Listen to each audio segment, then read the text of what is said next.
Professor Samuel Vilela do canal Matemática, e nós vamos começar nesta aula o nosso estudo sobre área de figuras planas, tá? E algo interessante que nós temos que observar quando nós vamos estudar geometria plana nós devemos saber qual que é o nosso objeto de estudo. A maior dificuldade dos alunos que eu tenho encontrado por aí sobre geometria é porque não sabe o nome dos objetos de estudo, o nome das figuras, o nome de o que é um ponto, o que é uma reta, o que é uma semi-reta, e por não saber os nomes não consegue identificar o que tem que fazer no exercício.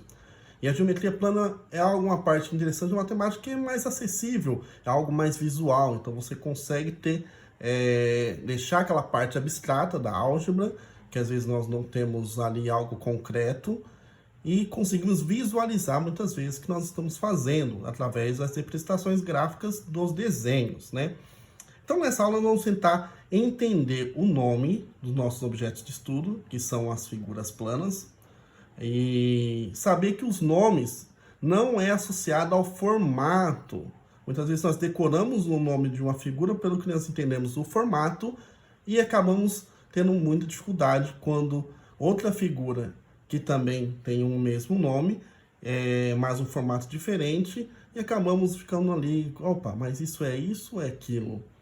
E aqui nós vamos começar nosso estudo e vamos entender que as figuras na geometria plana, seus nomes são associados a características, não somente ao formato. E se você entende isso, que é nomes associados às características, você começa a observar que tem várias figuras que pode aplicar as fórmulas, diversas fórmulas, para resolver um determinado exercício.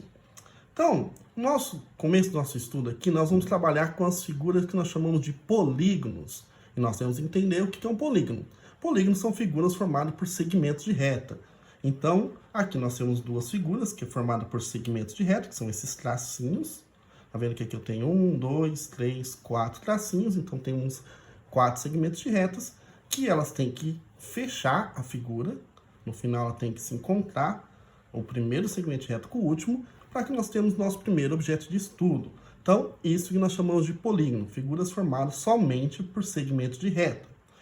Dentro dos polígonos, nós classificamos as figuras pela quantidade de lados, tá?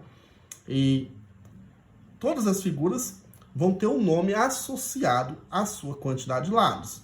Aqui nós vamos começar a estudar figuras que têm 4 lados, que nós chamamos de quadriláteros. Então, temos aqui duas figuras que são quadriláteros porque tem 4 lados. Então, tá vendo? Os nomes associados à característica de ter 4 lados, então, quadriláteros. Então, nessa aula e nas próximas, nós vamos estudar os quadriláteros, figuras de 4 lados. E dentro da família dos quadriláteros, nós temos diversas características que dão outros nomes para essas figuras. E aí, se nós entendemos esses nomes, essas características, nós podemos utilizar as fórmulas que nós vamos apresentar nas aulas, tá? Por quê? Tem figuras que dá para aplicar diversas fórmulas, porque ele tem várias características que nos garante isso. E aí nós vamos entender conforme acompanhando as aulas, tá? Mas antes de começar aqui, se você está até esse momento no vídeo, eu acredito que você está gostando da aula, então deixe seu like. Se você não é inscrito no canal, se inscreva no canal e ative o sininho para que você possa receber as notificações quando eu postar as outras aulas de geometria plana, com resoluções de exercícios, desde o básico até o mais elaborado. Então vamos lá, nós temos aqui quadrilátero. Então vamos definir o que é um quadrilátero trapézio.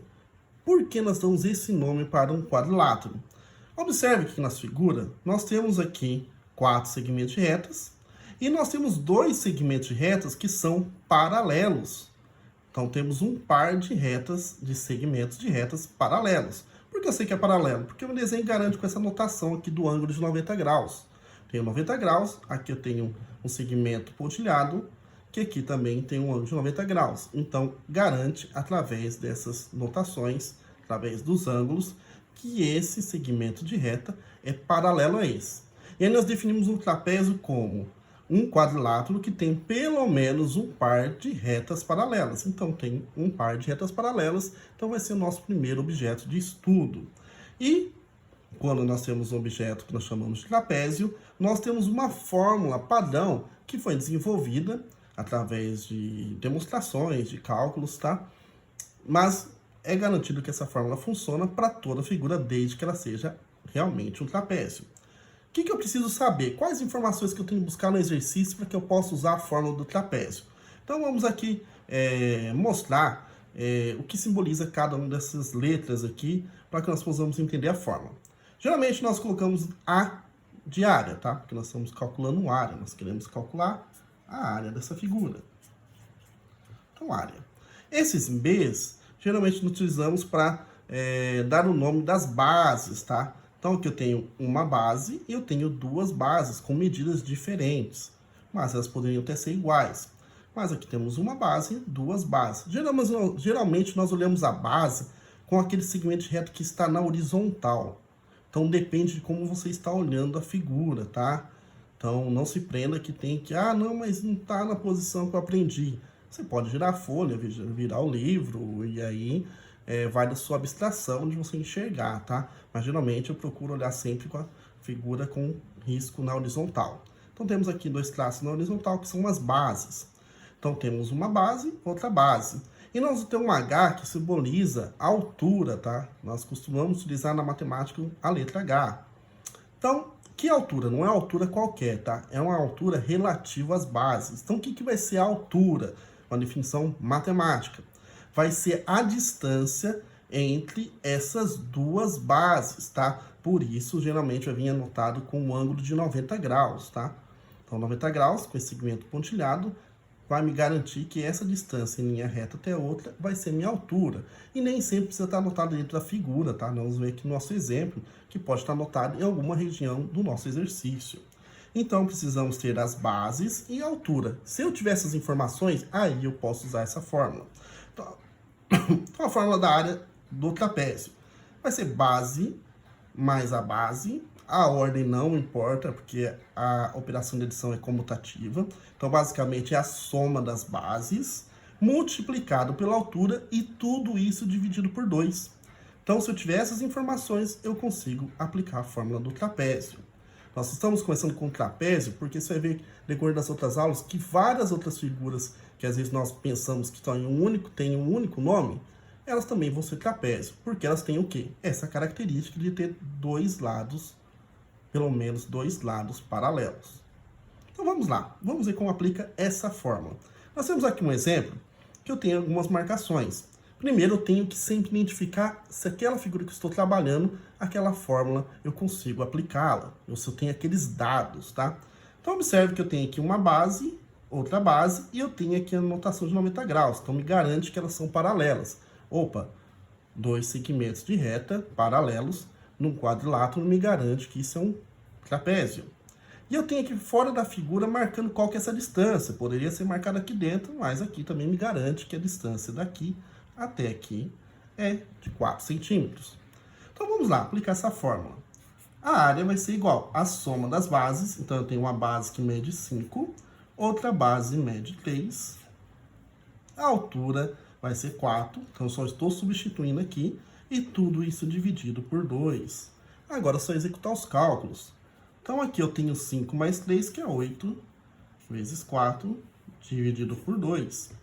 Aqui eu posso simplificar, dividir aqui por 2, que dá 1, e dividir aqui por 2, que dá 2.